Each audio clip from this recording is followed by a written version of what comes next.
Hello friends, welcome back to my channel Krittika's kitchen diary. Momo খেতে আমরা সকলেই ভীষণই পছন্দ করি, আর তাই আজ আমি আপনাদের সাথে শেয়ার করতে চলেছি সোয়া ফ্রাইড মোমোজের রেসিপি। যদি আপনারা ফ্রাইড মোমোস এখনও ট্রাই না করে থাকেন তাহলে অন্তত একবার অবশ্যই এই ফ্রাইড মোমোর রেসিপিটা ট্রাই করে দেখতে পারেন। এটা নর্মাল স্টিম মোমোর থেকেও বেশি টেস্টি হয়, আর এটা বানানো খুবই ইজি। আর ভিডিওটি ভালো লাগলে অবশ্যই একটি লাইক, কমেন্ট ও শেয়ার করে আমার চ্যানেলটিকেও সাবস্ক্রাইব করে দেবেন। তাহলে আসুন দেখে নেওয়া যাক আমার আজকের এই রেসিপিটি। তো ফ্রাইড মোমোস বানানোর জন্য সবার প্রথমে আমরা ময়দাটাকে মেখে নেব। তো তার জন্য দিয়ে দেব 2 কাপ পরিমাণে ময়দা,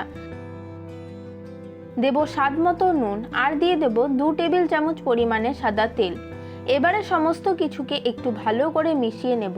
তারপর অল্প অল্প করে জল দিয়ে একটা টাইট ডো মেখে নেব। মোমোর ডোটা কিন্তু সফট করে মাখলে হবে না, একটু শক্ত করেই মাখতে হবে। ডোটাকে মেখে নেওয়ার পর এবার এটাকে ঢাকা দিয়ে কিছুক্ষণের জন্য রেস্টে রেখে দেব। ততক্ষণে আমরা মোমোর জন্য স্টাফিংটা তৈরি করে নেব। তো তার জন্য কড়াইতে দিয়ে দেব 2 টেবিল চামচ পরিমাণে সাদা তেল। তারপর তেল ভালো মতো গরম হয়ে গেলে দিয়ে দেব 1.5 টেবিল চামচ পরিমাণে গ্রেট করে নেওয়া আদা আর 5-6টার মতো কুচনো কাঁচা লঙ্কা। এবারে আদা আর কাঁচা লঙ্কাটাকে 1 থেকে 2 মিনিট একটু ভেজে নেব। তারপর আদার কাঁচা গন্ধটা চলে গেলে এর মধ্যে দিয়ে দেব একটা ছোট সাইজের বাঁধাকপি কুচি, দেব 4-5টার মতো গ্রেট করে নেওয়া গাজর, আর দিয়ে দেব একটা মিডিয়াম সাইজের ক্যাপসিকাম কুচি। এবারে সমস্ত কিছুকে একটু ভালো করে মিশিয়ে নেব। তারপর এর মধ্যে দিয়ে দেব ছোট বাটির 1.5 বাটি পরিমাণে আগে থেকে সেদ্ধ করে মিক্সার গ্রাইন্ডারে গ্রাইন্ড করে নেওয়া সয়াবিন, দেব স্বাদ মতো নুন, দেব 1/2 চা চামচ পরিমাণে গোলমরিচের গুঁড়ো, দেব 2 টেবিল চামচ পরিমাণে সয়া সস, দেব 2 টেবিল চামচ পরিমাণে রেড চিলি সস, দেব 1 টেবিল চামচ পরিমাণে টমেটো কেচাপ, আর দিয়ে দেব 1 টেবিল চামচ পরিমাণে ভিনিগার। এবারে সমস্ত কিছুকে আবারও খুব ভালো করে মিশিয়ে নেব।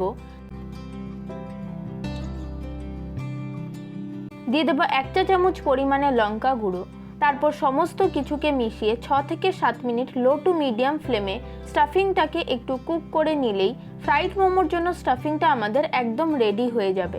এবার এটাকে একটা পাত্রে নামিয়ে পুরোপুরিভাবে ঠান্ডা হতে দেব। অপরদিকে আমাদের ডোটাও সেট হয়ে গিয়েছে। এবার এটাকে আরও কিছুক্ষণ মেখে নেব। তারপর একটা একটা করে একদম ছোট ছোট সাইজের লেচি নিয়ে অল্প একটু শুকনো ময়দা ছড়িয়ে একদম পাতলা করে বেলে নেব।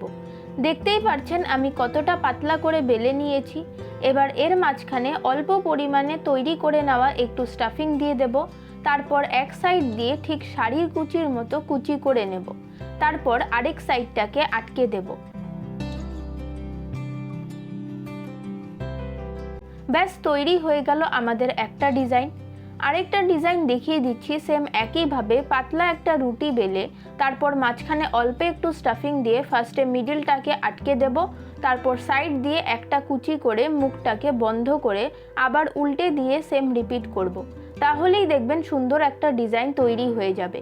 আরও একটা ডিজাইন দেখিয়ে দিচ্ছি সেম আগের ডিজাইনটার মতো, জাস্ট এটাকে উল্টাবো না, একদিক দিয়ে একটা করে কুচি করে ডিজাইনটা করতে হবে।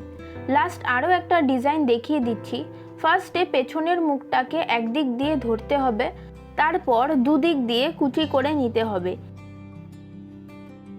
এই একইভাবে আমার সবগুলো মোমোকেই তৈরি করা হয়ে গিয়েছে।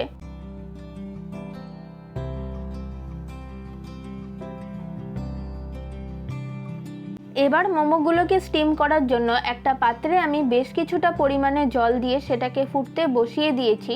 তারপর জল ভালো মতো ফুটে গেলে একটা ঝাঁঝরিতে ভালো মতো তেল ব্রাশ করে সেটার মধ্যে মোমোগুলোকে প্লেস করে সেটাকে এর উপরে বসিয়ে দিলাম। তারপর সেটাকে ঢাকা দিয়ে 10 থেকে 15 মিনিট স্টিম হতে দেব। নর্মাল স্টিম মোমোর মতো কিন্তু এটাকে খুব বেশিক্ষণ ধরে স্টিম করার একদমই দরকার নেই, যেহেতু এটাকে আমরা ফ্রাই করব। জাস্ট হালকা করে স্টিম করে নিলেই হবে। 10 থেকে 15 মিনিট পর দেখুন মোমোগুলোকে আমার স্টিম করে নেওয়া হয়ে গিয়েছে। এবার মোমোটাকে আমরা নামিয়ে নেব। অপরদিকে মোমোগুলো ঠান্ডা হয়ে যাওয়ার পর কড়াইয়ে বেশ কিছুটা পরিমাণে তেল দিয়ে সেটাকে ভালো মতো গরম করে এক এক করে স্টিম করে নেওয়া মোমোগুলোকে তেলের মধ্যে ছেড়ে মিডিয়াম টু লো ফ্লেমে মোমোগুলোকে গোল্ডেন ব্রাউন আর ক্রিস্পি হওয়া পর্যন্ত ভেজে নেব। তারপর মোমোগুলোকে গোল্ডেন ব্রাউন করে ভেজে নেওয়া হয়ে গেলে এগুলোকে আমি তেল থেকে তুলে নেব। এই একইভাবে আমি বাকি মোমোগুলোকেও ভেজে তুলে নেব। আমার আজকের এই সোয়া ফ্রাইড মোমোজের রেসিপিটা আপনাদের কাছে কেমন লাগলো অবশ্যই কমেন্ট করে জানাবেন। ভালো লাগলে আপনারা অবশ্যই একবার বাড়িতে ট্রাই করে দেখবেন। আশা করছি সকলেরই খুব ভালো লাগবে। আর রেসিপিটাকে ইউটিউব থেকে দেখে থাকলে চ্যানেলটিকে সাবস্ক্রাইব করে পাশে থাকা বেল আইকনটিকেও অবশ্যই প্রেস করে দেবেন। আর ফেসবুক বা ইনস্টাগ্রাম থেকে দেখে থাকলে পেজটিকে ফলো করে দেবেন। আজকের মতো এই পর্যন্ত। ফিরে আসবো নতুন কোনো রেসিপির সাথে। ভালো থাকবেন, সুস্থ থাকবেন। ধন্যবাদ।